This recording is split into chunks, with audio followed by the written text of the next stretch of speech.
So we're coming to the end of our little Baja excursion, first leg of our trip. We're a few minutes away from the ferry and we're gonna load up the rigs and relax for about 8 hours. We're going through the night, we're gonna sleep on some hopefully nice beds. After 10 days in the Baja, our ferry schedule dictated that we arrive in the evening. The non-drivers were allowed to board right away, while the drivers Jeff, Kyle, and I backed the rigs into the very bottom of the ship. And I will have to say that there is something very adventurous about this whole ferry experience. It's something pretty cool to do. The ship was something out of a Wes Anderson film, kind of charming but odd. All of us are looking forward to a nice bed, a shower, and a night outside the tent. But we have to find our cabin first. So lost. This is 69 and 70. Oh, there it is. All 3 rigs are down in the belly of this beast. Looks like we get to close out the Baja portion of this adventure. It's crazy. We're going over to mainland Mexico, and then all the countries that are coming up next. It just feels like the unknown, almost in so many ways. Like, I don't know what we're getting ourselves into. The culture's going to be a lot different. Even mainland Mexico is going to be totally different than Baja.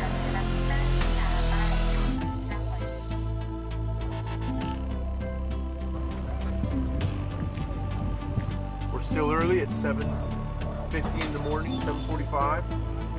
We got a lot of day ahead of us. Again, I want to emphasize and re-emphasize that anytime anybody has the hair stand up on the back of your neck, call it out. That's really important and probably going to be one of the most important things on this next stretch of the trip. To head south meant that we had to travel on one of the many toll roads ahead.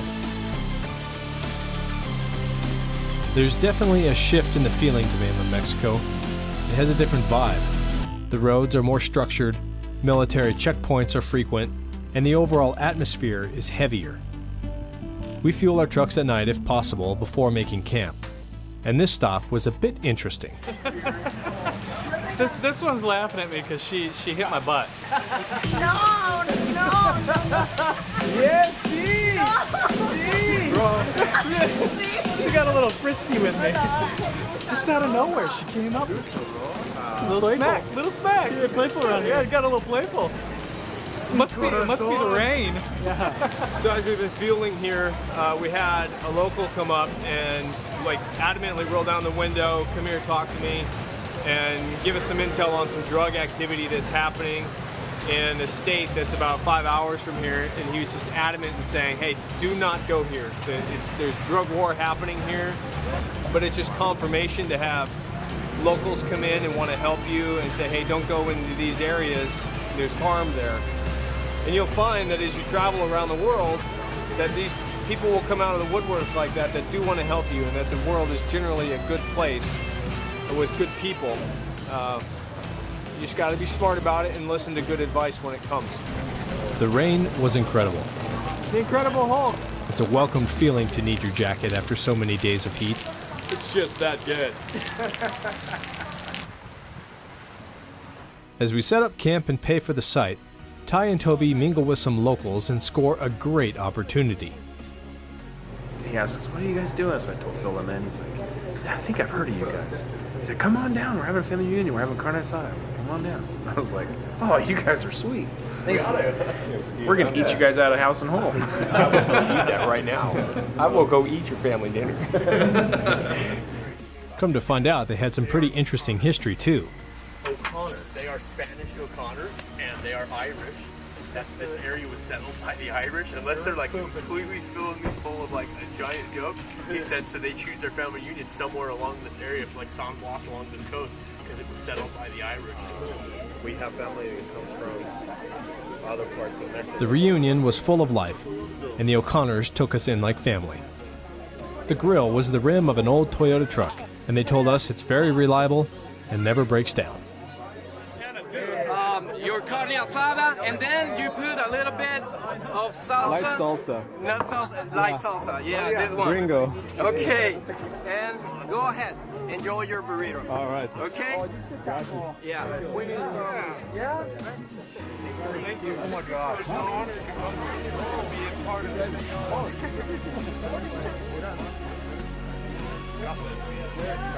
Amazing. So far, the best taco in Mexico is a Crash family reunion. They made us feel like $1,000,000. That is so good. And it was great because it made us feel and think a little differently about the people and the place of mainland Mexico. So as an Overlander, this is what you live for. Coming into an area that you thought you were just going to camp at and crash and get up in the morning, and then you end up at a party with all these great locals cooking you food, telling you about culture. It's as good as it gets.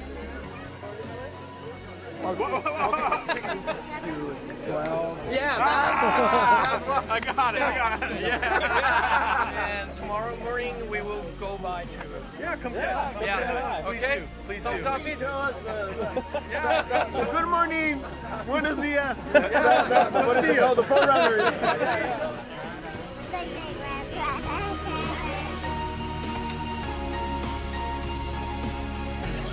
I could do this for the rest of my life. These people are so sweet, so kind, and this is specifically what I remember about this area of Mexico. The kids always want to play with you, and they're really curious. It just blesses my heart to be able to spend some time with people that are from around here and get to see the culture, and they have been incredibly inviting. It's like we're part of the family here, which has been amazing. We got it. Tío Buenaventura. Vámonos. Vámonos.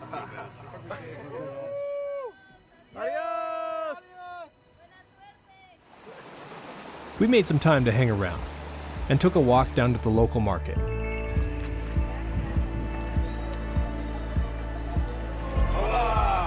this place is so beautiful. It's like cool. I can't stop shooting. Super cool colors. Yeah. Ty and Jeff found some local fruit that they just had to try.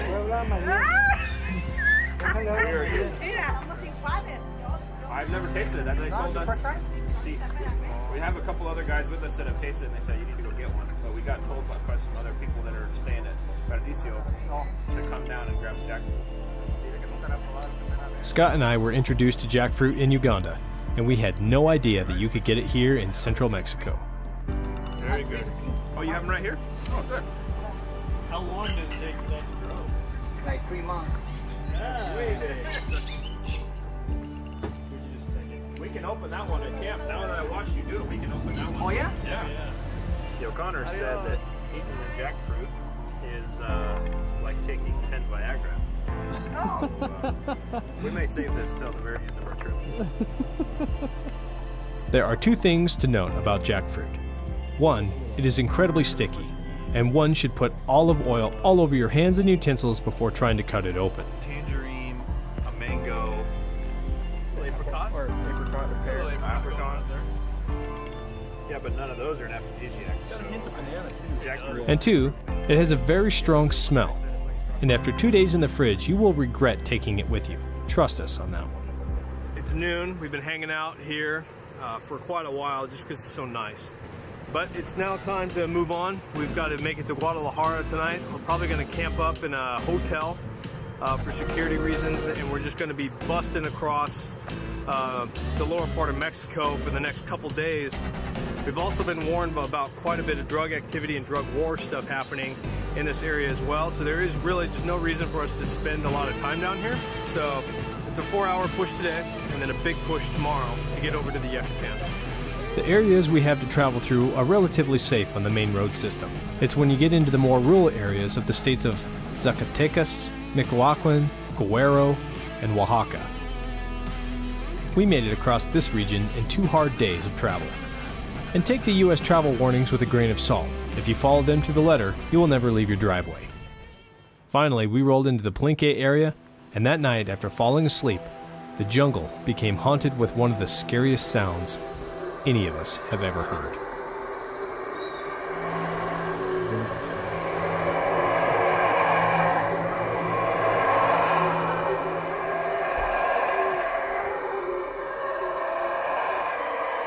It's getting tired, and all of a sudden, all hell broke loose behind me. All through the trees were demons in samurai warrior suits standing on top of the trees screaming at me.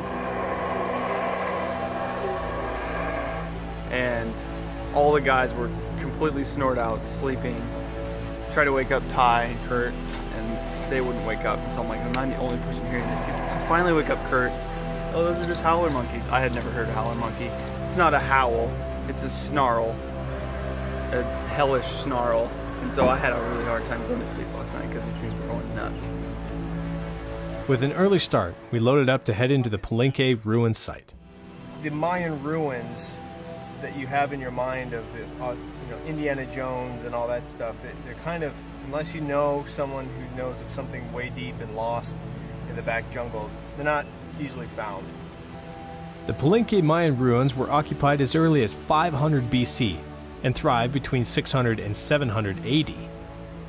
Its ancient name was Lacma, or Big Water, and the city held a great deal of political power in the area.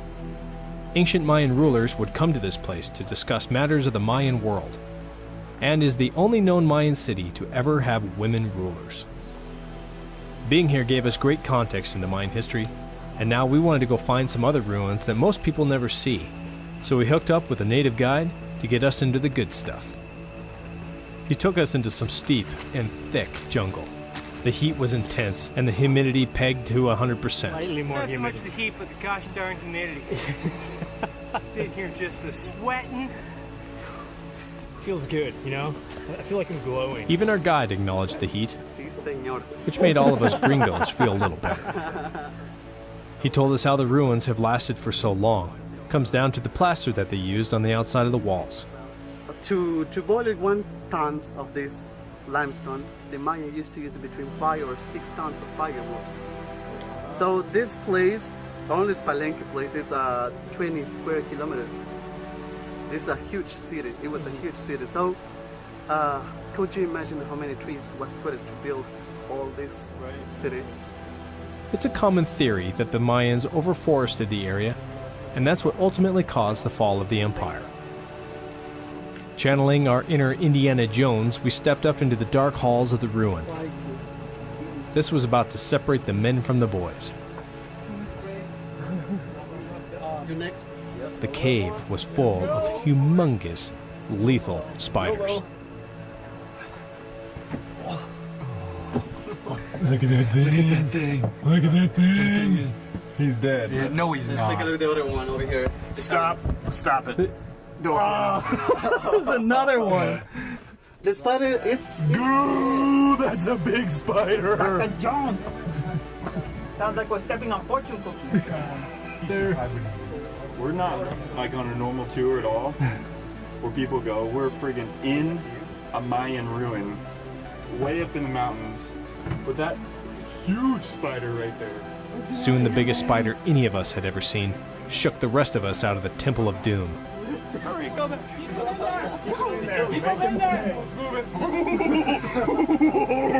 Did you see that thing? He just went. Where is it? He's around the corner.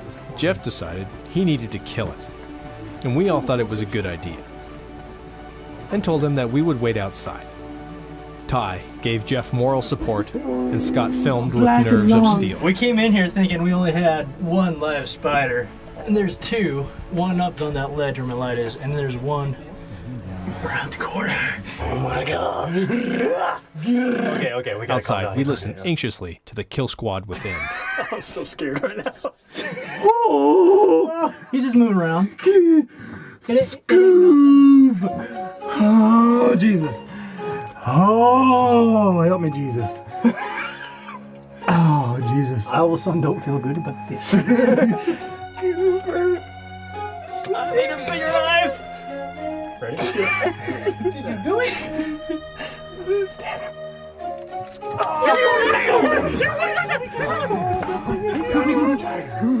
Toby! It's right there! Oh my gosh! Toby's right there. Toby! Wow, look at that thing! Let's get into the light. Examine this thing. This thing scurried around. Yep, he did. And Ty and I had a heart attack. And then he stopped and I finally got him. Oh, I hate every part of the whole that. Look at that thing. Jiggle, jiggle. I feel like crying.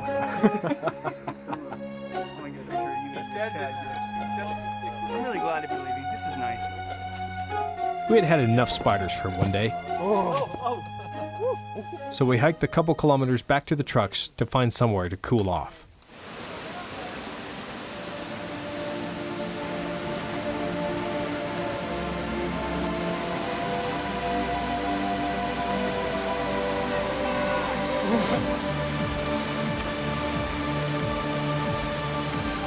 It was exactly what we needed to boost our spirits from the day's draining heat. At camp, we prepared for another travel day ahead by doing some laundry and eating a good meal before racking out.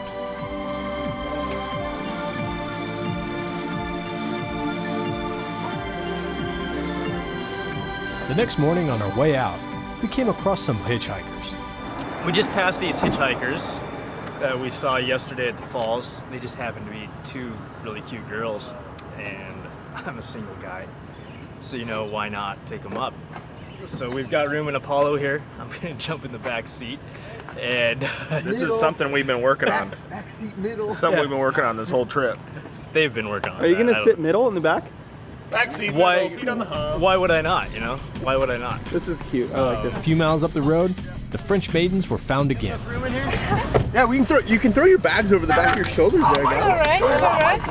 You sure? Okay. Okay. What are you doing? We are filming a show. You are what? A show? Filming a show. Okay. Yeah. You're on it. Where are you going? We are going to Oaxaca. Oh yeah. See. We are on our way to Panama. But what kind of We let Jeff do all the talking. It's an adventure travel show. We wanted to give him all the opportunity in the world to make a pen pal. What's that? By yourself? You do it? Yeah, us 3 vehicles. It's our own show. Expedition? Expedition.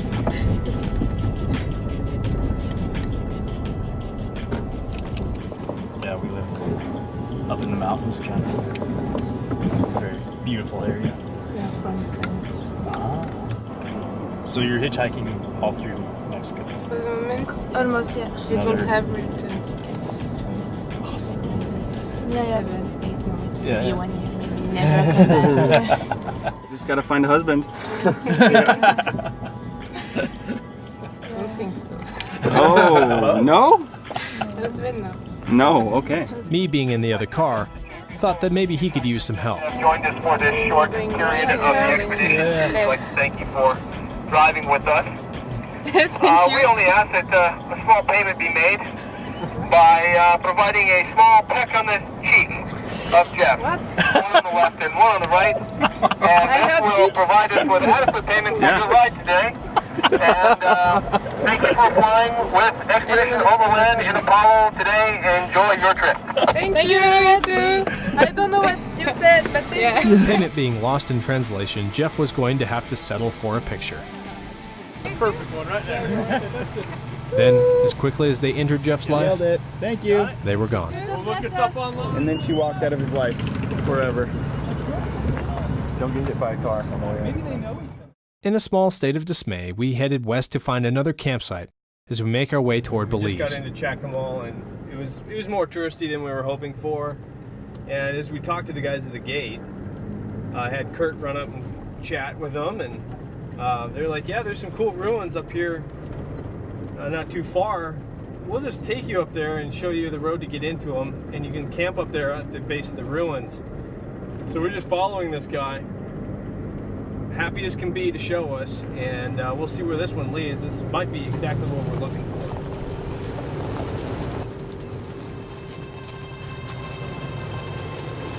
Once on the trail, it took 2 seconds before someone was playing the Jurassic Park theme song. This place had the feeling that a T-Rex could drop a severed goat leg on your sunroof any second. The jungle was thick, and the trail became unused and narrow. It's getting more obstructed. It is getting more obstructed. It's starting to narrow up a little bit. So we're gonna probably come off this trail with a little bit of pinstriping, but that's okay. That's what the vehicles are for. No one has been in here for a long time. It's time for redemption. Mackenzie Trail flashbacks are buzzing through my head right now. Just gotta get my pants on. What was my first mistake? Mackenzie Trail? I had shorts on. So, are you guys wanting to, it's just turned into a single track? Like there hasn't been a vehicle in here for a long time. So I think what we'll do is just have somebody run ahead if you guys just want to hang tight here. We'll run maybe half a mile up or something.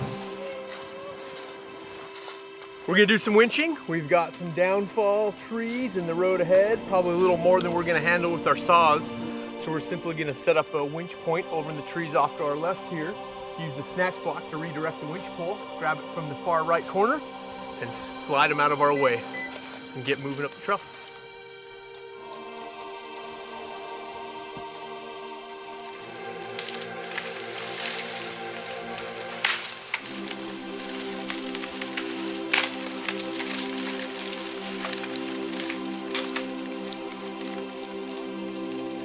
Little stragglers we got to cut out, but it works so well.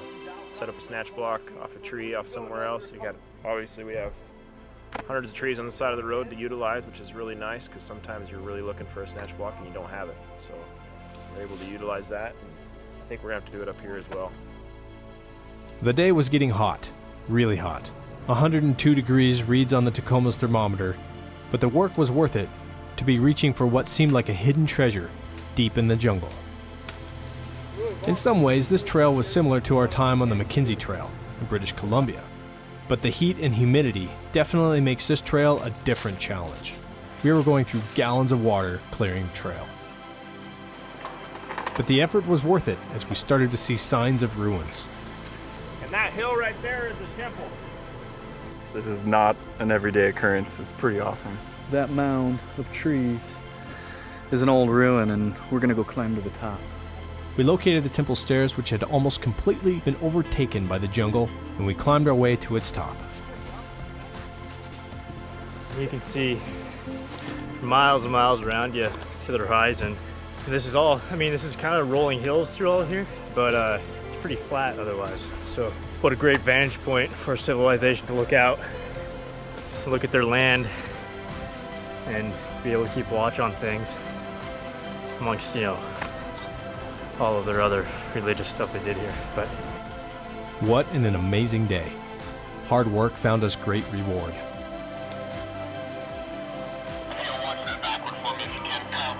We picked out a suitable area within the ruins and cleared the brush to make camp.